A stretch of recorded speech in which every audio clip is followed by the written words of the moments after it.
can everyone hear me? Yes. Okay, excellent. Thank you all for staying. I know the last session of the day, it's hard to be here. We're going to try to keep this energetic. I'm excited to talk. This is my favorite thing to talk about. This is my life's work. This is my passion.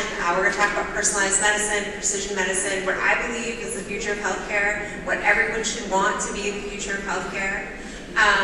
Personalized medicine, I'm going to start by defining it because I think there are a lot of definitions that sort of narrow it down. But personalized medicine is really what we're going to do in the near future of healthcare to take away from just thinking about healthcare as being something where we think of patients as the average. And really, as we move to using data in really every healthcare decision. Today on the panel, we're going to talk about this concept of personalized medicine across a variety of diseases. A lot of the time we focus in either genetic-based diseases or in oncology, because that's where most of the innovation in personalized medicine has been so far. But the reality is we can use data and diagnostic tools in every disease, and we can use it to assess risk before diagnosis, to determine who should be screened. We can use it to optimize diagnosis, to reduce the diagnostic odyssey that so many patients experience when they begin to experience symptoms for something, but it takes a while to figure out what it is. We can use diagnostic tools to determine how a patient should best be treated and stop the journey that so many of us have experienced, which is, here, try this medication and see if it works. And if it doesn't work, come back and try something else. We can use diagnostic tools to prevent adverse events. There was a fantastic panel earlier today that talked about how King Faisal Hospital has implemented pharmacogenomic testing to prevent adverse events in a way that completely changes how patients in the cardiovascular clinic, in the oncology clinic, the mental health clinic are being treated. These are all tools that exist right now. And then we're going to talk a bit about monitoring and how we can really change the total patient experience as well as the experience for the healthcare providers. I do have 5 panelists today, which is a lot, but they all have very different clinical experiences and really represent a diversity of thought in personalized medicine. So I'm just going to ask each of them to give a very, very brief bio and their particular interest in personalized medicine as we get started. Okay. So I'm Blake Long. I'm Chief Medical Officer for Alpha 10. Undergraduate work in health economics and then trained as a pediatric cardiologist. Practiced for about 20 years. Got very interested in healthcare system change and innovation and made a career pivot. Completed my MBA and then began working first in investments with a payer system for trying to figure out how to deploy precision medicine. And now working more on the entrepreneurial side with early stage, primarily diagnostic companies. And sort of my take on the concept of personalized and precision medicine, sort of what I'm passionate about is you can flip the question of what is population health and precision medicine into a question. And modern medicine has been essentially built, we've talked about this today, on the concept of how are the patients symptoms is the question we usually try to answer. And our modern technologies, which we're going to talk about today, really help us answer the question of how is the patient unique. And as a clinician, I'm walking into the exam room, and that's actually both sets of questions are what I'm really trying to answer. And that's the precision medicine part. What we haven't figured out, and what I'm passionate about, is how do we put the resources into getting precision delivery. And we'll talk a little bit more about that. Thank you. Hi everyone, it's great being here. So Michelle Agelan, I'm a pulmonary critical care physician by training. I've been in academia for over 20 years. I'm faculty at Duke University and Duke Health. Also work closely with Alpha 10 in the clinical effectiveness realm. My interest really is multifold, but the main one is lack of access, and not just access of these diagnostic and precision medicine tests for patients, but actually lack of knowledge about them from a physician side. So as a practicing clinician, I don't feel like I am empowered enough because I don't know enough about what's available and what's not, and I think that's a major talking point. Hello everybody, my name is Alda and I am the founder and president of the CCTF, Canadian Cancer Theranostic Foundation. By training, I'm also a medical oncologist with subspecialized training in thoracic tumors, neuroendocrine tumors, and theranostics. So my specific area of interest is applications of radioisotopes in treatment of a variety of cancers, and not only prostate and neuroendocrine tumors, but also beyond. So other sides of cancer as well as beyond cancer in other pathologies such as cardiovascular disease, neurodegenerative disorders, immunologic pathologies as well. I have particular interest in big databases, how can we build comprehensive databases as well as biobanks, which could be a fantastic tool for the future in terms of making those decisive decisions in terms of how and when and who are we going to treat with specific therapies in the future.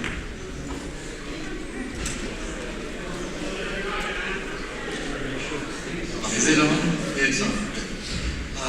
My name is Manish Arora. I'm a professor and vice chair of environmental medicine at Mount Sinai. I'm also the founder and CEO of a company called Linus Biotechnology. I work on developing biotech platforms, right from the hardware all the way up to biochemical signals to AI, with one mission, a mission that I share with Hannah and her team, is to bring modern diagnostic technology, precision medicine to areas where it's been lagging behind, especially CNS disorders. Right? In the previous panel, we heard someone talk about how cardiology was reaching a plateau, and I wish in CNS disorders we had that problem. We haven't even taken off yet. We're still diagnosing problems on a question. So that's my background, developing biomarkers for conditions where there have never been biomarkers. I'll stop there and we can. Hi, I'm Allison Fabian. I'm Chief of Staff at Sensei, which is a company using ocular biomarkers to create an accessible and objective mental health diagnostics. We'll get along great. I'm also on the board of NAMI and NYC, so I'm definitely coming from the mental health perspective. What I care a lot about is the misdiagnosis and underdiagnosis in this area, as well as the very difficult and emotional journey to finding a treatment that's effective, because there are so many comorbidities and different presentations. It can be very difficult to connect a patient with the right care in the mental health space. Awesome. Thank you all so much. All right, well, I'm going to start with the conversation on oncology, because I think that's where people are most comfortable thinking about personalized medicine. We have had the first personalized medicines where we had a diagnostic identifying a patient population in a targeted therapeutic approved in oncology. So I'm going to ask Alda if you could give me what you think is going to be the biggest advancement we'll see in oncology, say in the next 10 years, in terms of personalized medicine. Yeah, thank you. So before I answer the question in terms of what's going to happen in the next 10 to 20 years, we have to realize where do we stand today. And to figure out where do we stand today, we have to start from 20 years ago. So where did we come from? So in terms of where oncology sits today, we are in an area of very personalized medicine. So I can't think of another field where personalized medicine has had a more profound impact than oncology in the last 10 years. So, and then I'll illustrate you with a couple of examples, and I'll choose two pathways. So, pathway one, we are in an area where we can do genomic profiling, we can do NGS testing, we can test for particular biomarkers of the tumor. So, we basically know the genetic map of the tumor before we actually treat the tumor. Another thing is that today we have access to immunohistochemistry that gives us specific protein parameters, such as PD-L1, for instance. It's the famous parameter that we test in lung cancer and a variety of other cancers. So, and all of these technologies were not available 20 years ago. So, in this day and age, we are in an area that, let's say, lung cancer. So, I'll just bring a group of lung cancer patients to illustrate what we do and how do we treat them differently. So based on the available technology that we have today, we will test an NGS testing or molecular biomarkers, or we will test for driver mutations in this particular population. And now imagine a group of, let's say, 6 patients, all of them diagnosed with stage 4 lung cancer, all of them have the same biology, all of them have the same cancer, all of them have adenocarcinoma. but not two of them will get exactly the same treatment. So they will be treated very, very differently. So, and that starts basically with the technology that we have available at our hands today. So just by doing NGS testing, let's say patient 1 tests positive for a specific mutation called EGFR. So patient number 1 will receive an oral drug called osimertinib. Patient number 2 will test positive for another mutation called an off rearrangement. So that patient will receive a completely different drug called alectinib. Patient number 3 will test positive for a different mutation called ROS1. So that patient will receive a third drug, which is very different from the other two, called crizotinib. Patient number 4 will test negative for all of those mutations. However, for patient number 4, we will test now for PD-L1. If PD-L1 is more than 50%, then patient number 4 will get immunotherapy. Patient number 5 will test again positive for PD-L1, negative for all the biomarkers. However, PD-L1 will be low or weak, so less than 50%. So this patient will actually receive a combo of immunotherapy and chemotherapy together. And finally, only patient number 6 that tests negative for all of the above will receive chemotherapy. So now, imagine this group of patients, all of them stage 4 lung cancer, 20 years ago. So 20 years ago, we had no access to NGS testing, we had no access to immunohistochemistry, we could not access PD-L1. So all of these patients were basically treated exactly the same way. Every single one got chemotherapy. Not acknowledging that actually 5 out of 6 of those patients will not benefit from chemotherapy, so only 1 of them won't. So that's where we were 20 years ago. That's where we are today. And that is from a molecular standpoint. Today, we treat based on the biology of the tumor. We don't treat as a group, we treat as an individual. And that was pathway number 1. Now, pathway number 2 is the power of the molecular imaging. So today we have several isotopes that we use, or tracers that we use to basically detect the tumors and to map out where the tumor is before we actually start to treat the tumor.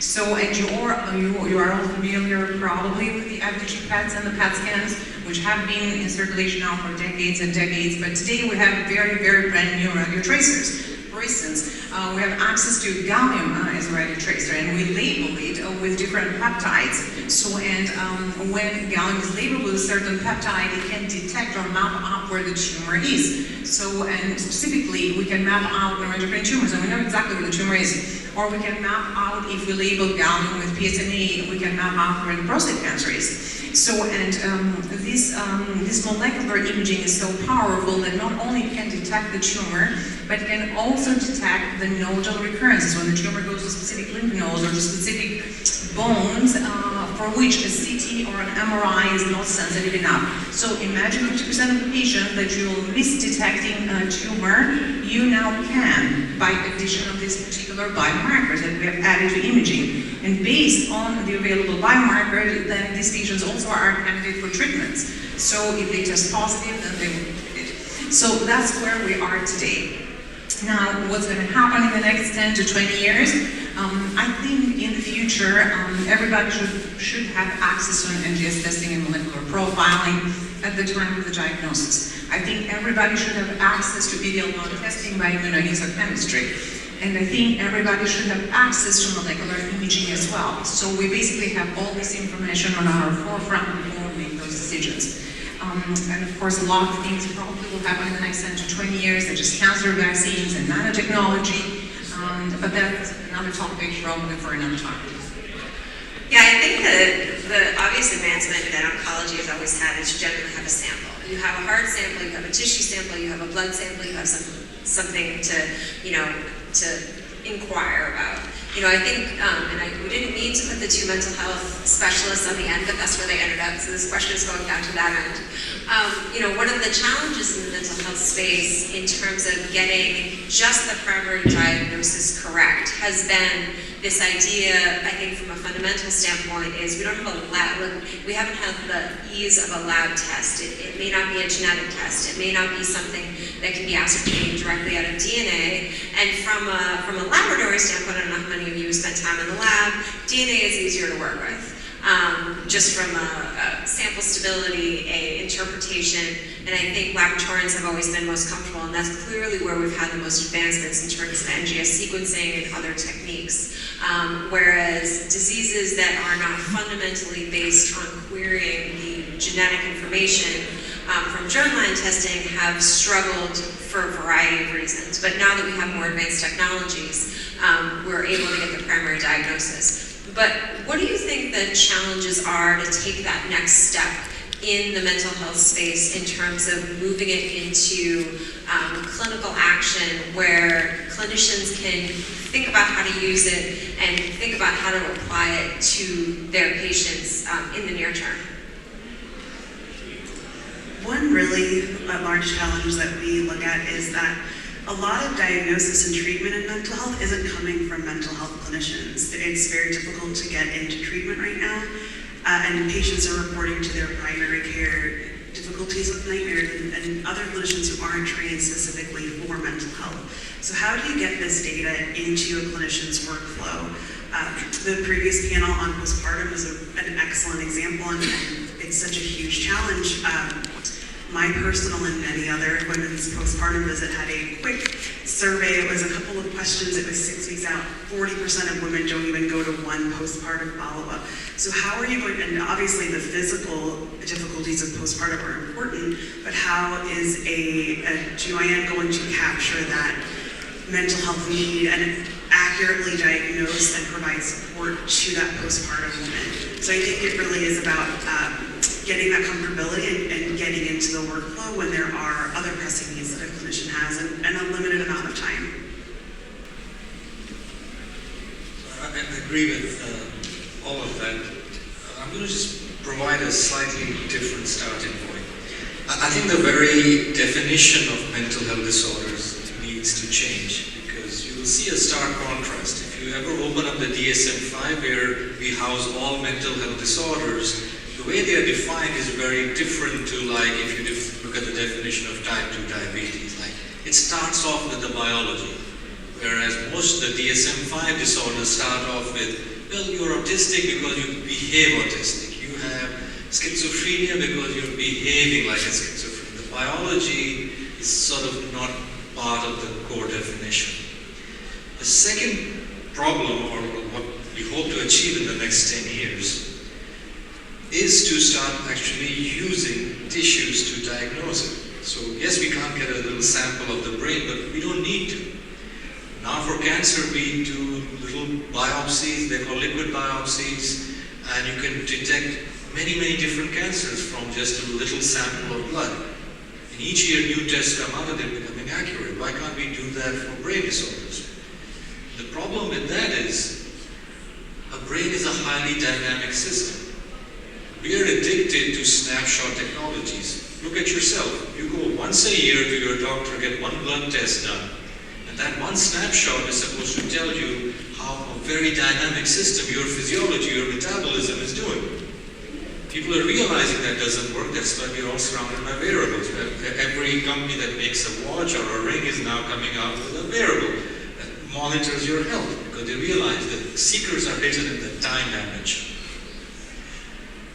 Third thing is, for me, where I really want to be 10, 20 years from now, I think it's just unethical. It's unethical that we diagnose mental health disorders so late.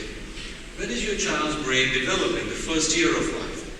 You know, I have triplets, so my wife's postpartum experience was very different to my postpartum experience. I was depressed thinking of the college tuition.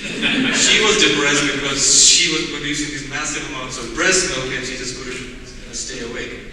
I think it was harder for me, but that's a different story.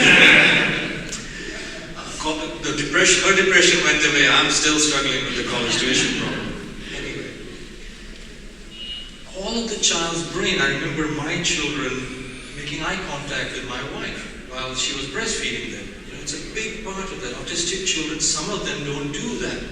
We can start fixing that early on. When do we diagnose autism in the most medically advanced country in the world? At the age of 4 to 5. And that number has been stubborn for over a decade. I work at the Karolinska in In Sweden, we all think about the Scandinavian health system is so good. The average age of diagnosis is 7 years. It's worse than 8. In Japan, it's even worse. Our brain's developing in the first year of life. We're diagnosing these disorders so much later. I want to achieve what we are doing for newborn screening. I think 20 years from now, just like we prick every newborn's heel, get a little sample of blood on a little piece of filter paper, and do all of these complicated genetic tests, all we do is screen for about 1% of disorders. Mental health disorders are already nudging 20% of the population. We should be testing them while the problem can be fixed because the brain is ready to receive treatment. The critical window of opportunity, I call it, is in the first year of life. So, Well, some of you may know the question I'm going to ask. In order to pay for that kind of screening, we have to ask the who cares question. So who cares about screening? Like if we think about mental health screening early, we think about diagnosing mental health, stay on that track for a moment, early. Who cares from a clinical, and unfortunately, because this is the US we're in right now, from a financial perspective? Because someone has to pay for that screening and then someone has to pay for what happens after you screen and you diagnose. Now, there may be a big difference, and I think for a lot of us in the room, it's obvious that if you're able to screen early and you're able to intersect early and you're able to start therapy early, that from an economic perspective, in the long term, that's better. But sometimes we have a hard time thinking long term economically in our healthcare system. Do I get to tackle that one? Okay.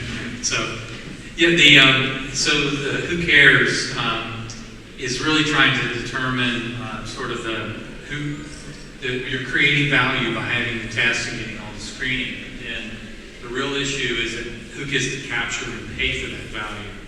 And in this country, in the U.S. in particular, it's the payment system, and that payment system has a very short time horizon. The average patient stays with a payer about 2 to 3 years, so that if I am a payer and I pay for some type of test or intervention, the downstream economic savings may accrue to someone else. So that's one of the first problems. But the second problem is that payers struggle with sort of calculating that value for beyond just a net savings, meaning I can save this much money. And that's where a lot of testing actually runs into, because they're viewed as costing money rather than creating value by reducing medical costs, reducing adverse events.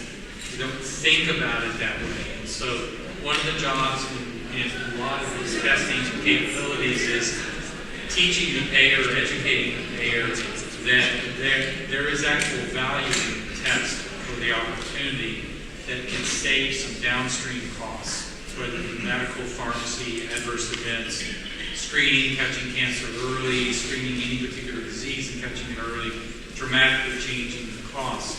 And then how do you actually demonstrate that value, both from a modeling standpoint, but also from an evidence standpoint, is a real challenge. But that's the challenge we have to meet is in answering at least one aspect is of who cares, and that's who's going to pay for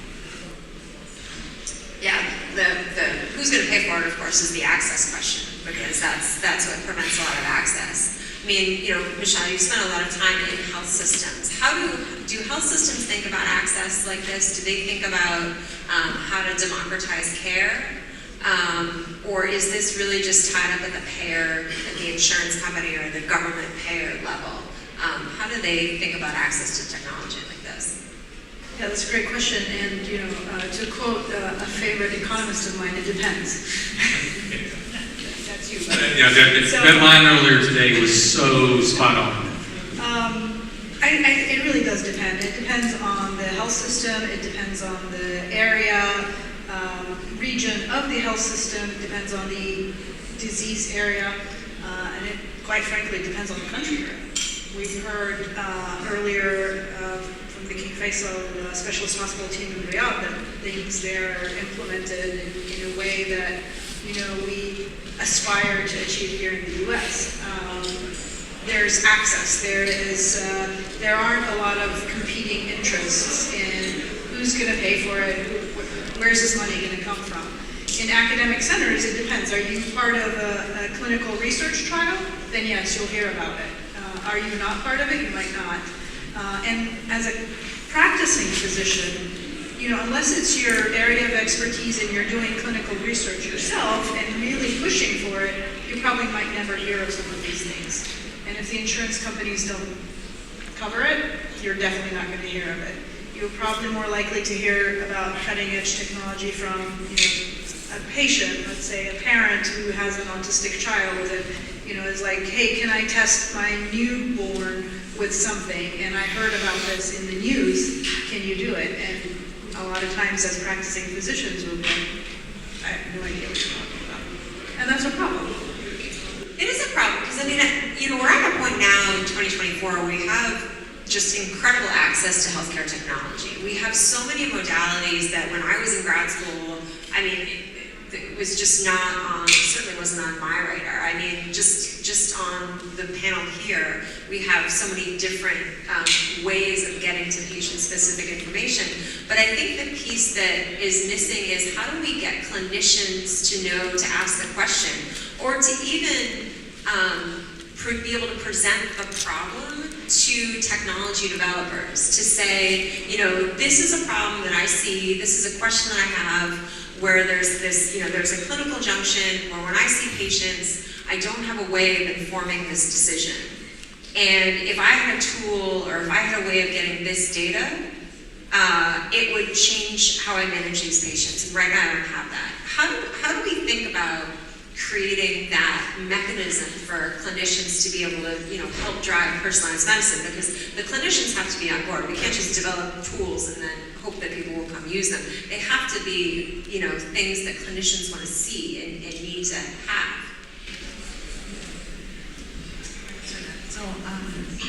So as a clinician, where I see the junction where we run into trouble is usually, it's not so much the initial diagnosis and the initial treatment of cancers, but it is always when these cancers do come back. So it's the recurrence, it's the metastatic disease, it's the stage 4 development. So, and that's where the problem is. We cannot really, so we know that medications will work for so long and then eventually they will develop some sort of resistance. They almost always outsmart our therapies at some point in time. The cancer will come back, will recur, will become metastatic. So the question is when? And that's the question that no oncologist can actually answer because we don't have the necessary tools at the moment. So the way that I see it is that the data that we actually have surrounds us. So we have all the data available. So the data is all around us. We have a wealth of data. And when I say data, I mean very simple variables that will play into the equation. For instance, patient's age, patient's comorbidities, patient's stage, biology of the tumor, what does the tumor look like in the scans, also the available clinical trials. However, all that data is around us, but it's very fragmented. So our understanding about the data is also just as fragmented. So when the patient comes with a specific question, most of the patients will come with that question to you, how long do I have? That is the question we cannot answer. Because we just go back to a clinical trial that basically gives us a statistical range, and that's what we deliver to the patients. However, that individual patient was not part of the trial, right? So how do you apply that data to the individual patient that is sitting right in front of you? So, and that's where the problem is. So I think right now we need to develop more powerful kind of risk score stratification models, where all the data that I already mentioned could be just collided in one system. And then once we actually build the system, we have to test the system, we have to validate the system, we have to send it for approval. And then once that is all said and done, then the system will come back and become functional. So it's actionable. But the entire process is so arduous and it's like so long, and it has to go up and down multiple chains of bureaucracy, etc. So although there is a lot of push from the clinicians, the process is still pretty much stuck because of the other layers, bureaucracy and policy making and administration. So unfortunately, that's where we sit right now. So there is potential, but we're still, in a status quo state. Yeah, I just want to add a little bit to that. So, and from a different perspective. So, I think one of the main things is there's this thought process that precision medicine is the future. Precision medicine is now. This is the future. And what we need to do is, what we learned in med school, I'm not going to say how long ago, is now obsolete. And every day, it's true, and every day something new is coming out. And what we need to do is go back to the medical schools and teach the med students now that diagnostics in precision medicine is what you should be focusing on. It has to start there. We learn, you hear about all these therapeutics that are being developed and billions of dollars per drug that treat one disease or two diseases. There's a lot of focus on cancer, as there should be. But there are also so many other things that don't get as much attention, and some of that money needs to go there. So you get these, this new generation of physicians that will now know, oh, there is a test that can tell me what blood pressure medicine my patient should be on, and I don't need to use an average based on, a 70-kilogram white man of, age 30 to 70, which is how most medicine is based now. But rather, every patient is a patient. If you've seen one, you've seen one. You get a simple blood test or a liquid biopsy, a breath test, a swab. I mean, we've learned through COVID that so much is possible. And these are simple methods, simple tests that can be done, in the clinician's office. But it has to start there. It has to start by diagnosing correctly, not developing just treatments that maybe will help, to your point, work on one or two patients. But what about the rest of it? How can I get the right person on the right drug at the right moment, right off the bat, not wait 3 months and see have you responded or not? But oncology is so far ahead here, but why is this so hard to do in other diseases when some of this data has been out for 30 years? I mean, some of this is stuff that I learned in college chemistry class. Some of the pharmacogenomic testing and the genetics and the relationship between drug metabolism has been out that long. Some of the data in the cardiovascular space, I mean, there's a company called Geneticure, which has data that's been published for 20 years that shows that if you use their genetic tests to determine what drugs you should go on to prevent heart attack and stroke, you can reduce, let me get the stats right, stroke by 40% and heart attack by 25%. This is peer-reviewed, published, well-documented, but barely used. Why is it so hard to bring the concepts that Alda is talking about into the rest of medicine when the data and the technology has been there, in some cases, for a while? I think coming as a person who's not a clinician on the panel, so from industry, it is the job of industry to get really curious and connect with clinicians. Right? We've brought a number of clinicians in-house. Working in tech, I've seen a number of competitive or somewhat competitive startups fail because they're not working with clinicians. My Sensei, where I work, started focused on the machine learning aspect, and then we learned of the application in mental health. And once we focused there and pivoted, we had to bring a number of clinicians in-house. We had to do so much research and learning to understand how to work in this space. And I see that error a lot with different companies where they're, the first thing that clinicians told us was, well, if it doesn't work with my EHR, it's never going to happen. So if something isn't made accessible in that way, it's never going to be integrated, even if the science exists. And we've found that with a lot of papers that we've incorporated into our product development. So I would say to other companies and industry in this space, it's their responsibility to be connecting with you all to learn how to make their tools and their diagnostics accessible. Yeah, so that's, you can go in different directions. So that's a direction of the company designing the technology, et cetera, and then educating the physicians about, it's available, you can use it, et cetera. And that's, then you got to show the evidence. The previous panelist mentioned, you got to show me the evidence to really, and so that's the clinical utility. Is it useful, et cetera. But the real challenge, unlike the therapeutic space, which gets a lot of effort and capital, et cetera, the device is sort of adjacent to that, whereas this diagnostic field, precision medicine that we're talking about, really the technology generates information. it doesn't really create an outcome because there's a step that has to happen. I get information out of the diagnostic as a clinician, but then I need to take an action. I think you mentioned the action word. So there's this intermediate step that I have to interpret it and create an action to get the outcome that we're shooting for. That intermediate step is a thing that actually slows it down and makes it hard to pull things forward. Because if you give me a piece of information, that may be really interesting, but is it valuable? And can I convert it to an outcome? It's much harder than a drug where the outcome's already been proven and the only decision is to use or not use. And that's what makes it different. It makes it a lot harder for the clinicians to pull. I don't know what's available to teach me that I can take a different action because I always do it this way. I mean, that's a real regulating step that we need to get over. And then how do you get back to my economist side? How do you pay for information as opposed to outcomes? How do you value them? That's a real trick. Well, especially in a healthcare system that doesn't value information. It doesn't value information. The way our payment system for diagnostics in the U.S. works is information is not coded for. So just providing information, artificial intelligence data, doesn't have a code in the clinical laboratory fee schedule, which is shorthand for saying we don't pay for information. So you have to be able to connect it to something else, to connect it to a process, connect it to a procedure that you can bill for, which seems okay from a laboratory standpoint. If you're talking about digital diagnostics, you're talking about ocular diagnostics, then that becomes challenging because you really are paying for information.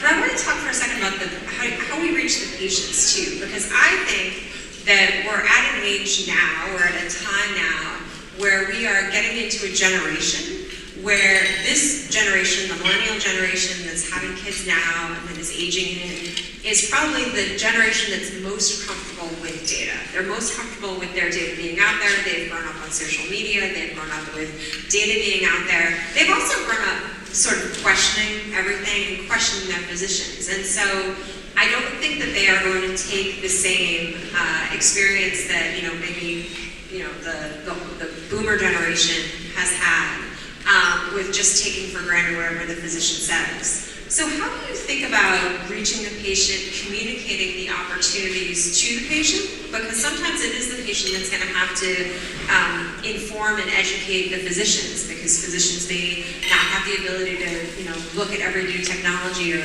be up to speed or even frankly care or understand what the potential is for up-and-coming technologies to change care. Maybe I can share my experience here. I realized early on, going to the point you were making, that it's not just enough for me to develop a technology. It's the opposite of that Kevin Costner movie. If I build it, they will come. The reality is, if you build it, nobody comes. So the idea was, it is my responsibility to show the economic viability. So immediately, one of the first hires I made in a startup company was somebody who can go to, whether it's a large insurance company, a smaller one, the CEO of a hospital, and say, look, we're taking away the biggest loss-making component of the hospital. I've worked in so many that if you want to look at the biggest loss-making departments, something to do with the brain or something to do with your teeth. Right? The second part was educating the patients. This technology is that new, it falls upon me. I'm a professor, so it falls upon me to educate people who are going to benefit from it. The third thing is there's a natural competing pressure against this roadblock that insurance companies are with. It's a weird dynamic in this country. We're a startup nation. There's so much innovation. I wouldn't be wrong in saying we're among the most innovative countries here. VCs pump money to capitalize on that innovation. All of that comes to a halt when it comes to diagnostics the moment you start talking about reimbursement. There's a natural pressure there in the market. You can see smaller insurance companies now coming to the fore and saying, we'll adopt a completely different insurance model where we'll provide early access. So we started engaging with them. We said, we can't deal with the inertia of these large insurance players, but the smaller ones want to compete against them by being the better technology providers.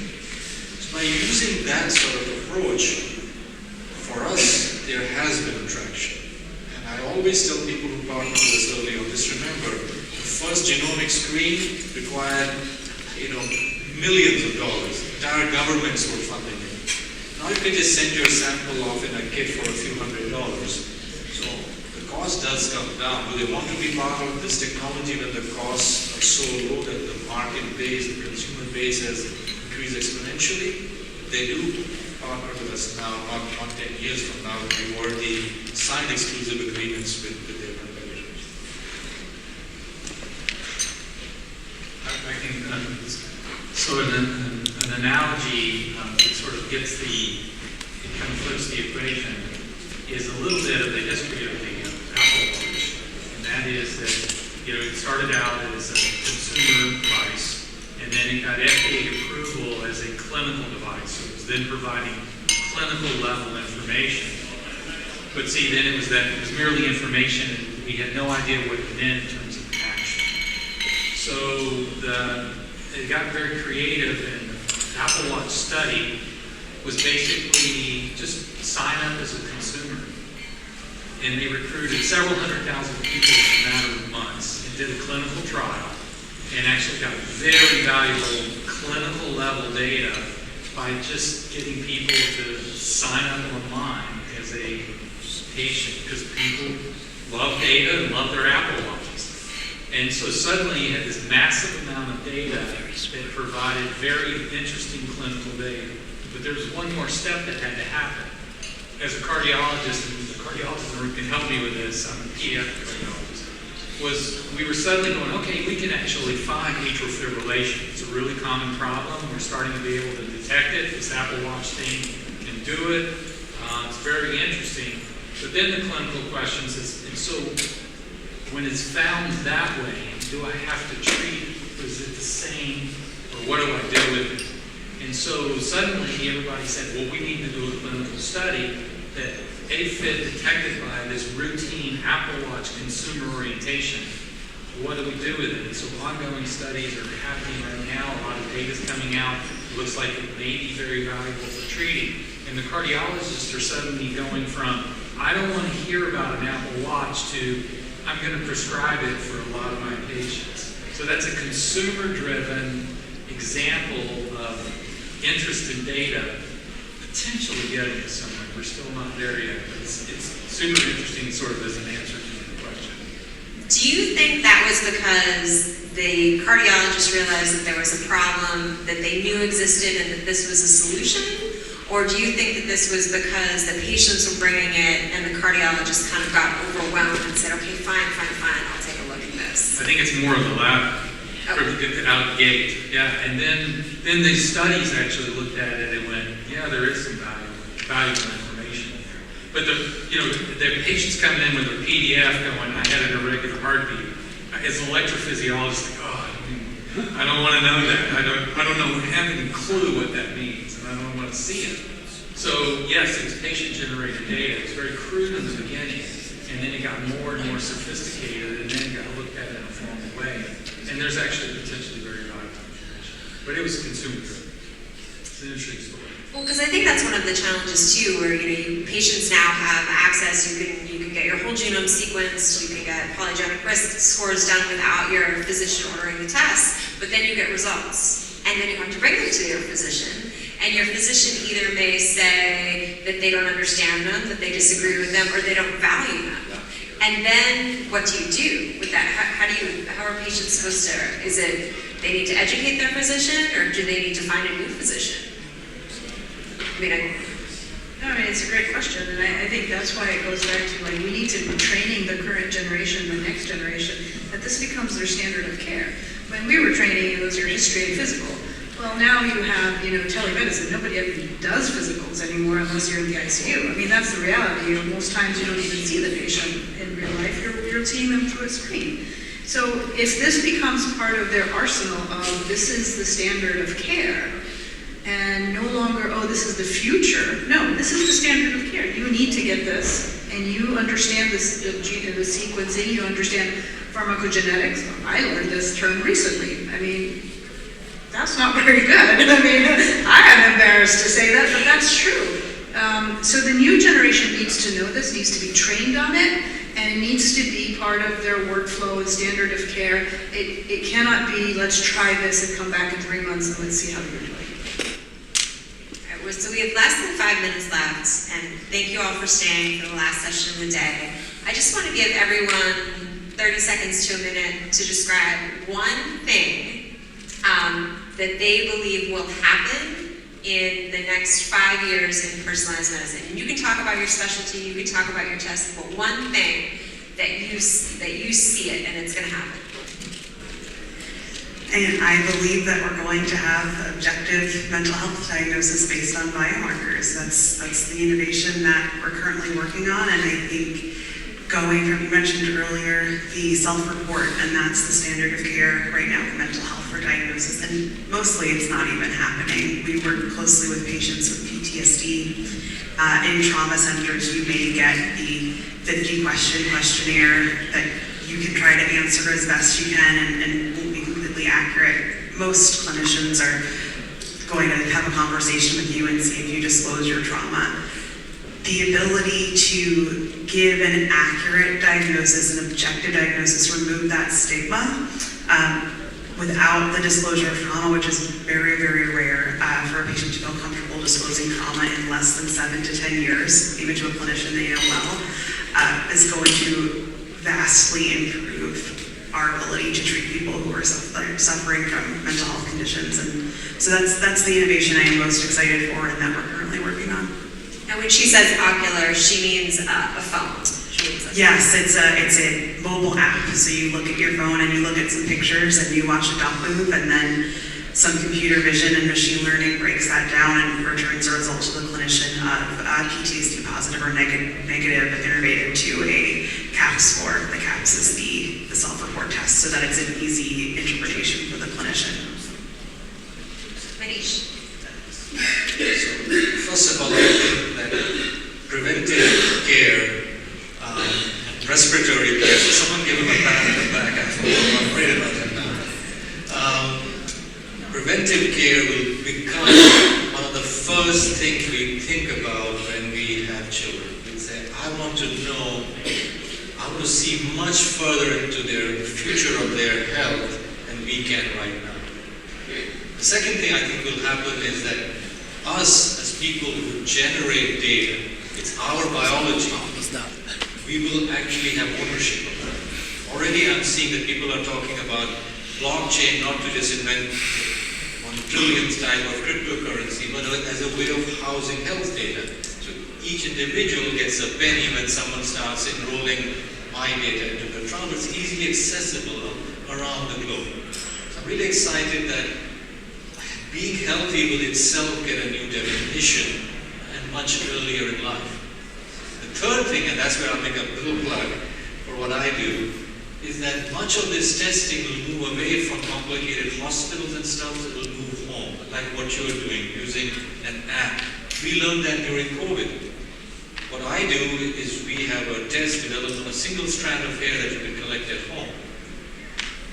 COVID changed the way we do business because nobody wanted to bring their autistic child to a hospital. They already have autism, now they are at risk of getting COVID, nobody wants that. You can collect a sample at home. So blood collection almost dried up in our clinical trial, but hair collection actually went up because people still wanted to do something. So all this technology is going to start moving to your homes and become much more accessible. I'll stop there. What I see coming in the next 5 years, I think, is nanotechnology and nanoparticles, which are very, very small molecules designed to penetrate inside cancer cells and basically lock themselves inside and deliver particular therapies. So we will be able actually to label or lace the nanoparticles with chemotherapy, immunotherapy, possibly rather isotopes, and then deliver cancer care and cancer treatment with a mathematical precision. So, and with the entire treatment happening only in the tumor microenvironment and minimal to zero damage to the surrounding healthy tissue. So that's where I see the future, and we are already there. And an example of that is the application of theranostics and the application of the radioisotopes actually in both diagnosing and treatment of cancer. So first we diagnose and we map out the tumor, and secondly we actually treat exactly where we see. So we treat only what we can see. And I think we're already there, but the field of theranostics is advancing so fast that in the next 5 years we will be able to treat more than just 2 tumor sites. And as I mentioned at the beginning, we should be able actually to treat a lot more than just cancer, including cardiovascular disorders. Education. I keep going back to that. Breaking down the silos between diagnostics, clinicians, and therapeutics. Really bridging that gap. And highlighting that not only do you have improved clinical outcomes, but with that comes improved economic outcomes, and they go hand in hand. So I think I would say it's aspirational. I'm not sure it's going to happen, but we'll go aspirational here. To sum it all up, is widening the aperture of actually what is a marker. We have biological markers, we have digital markers, exposomes, the health record, data, AI, but getting all those markers to actually give us information and then valuing that information from a clinical standpoint, valuing that information from a payment standpoint, and then valuing the development of that information from a capital deployment, because there's a real dearth of capital going into the development of all of this technology. So I would hope that we can begin to actually appropriately find and deploy that capital to develop this massive amount of stuff that's sitting on the shelf. Yeah, but this is the investment opportunity in healthcare, because this is Would going to agree. happen. This is the investment opportunity in healthcare, because we are going to get to a place very soon where every decision that's made in healthcare is going to be based on the patient, and investment in this space is only going to accelerate that. So, thank you all so much. It's great.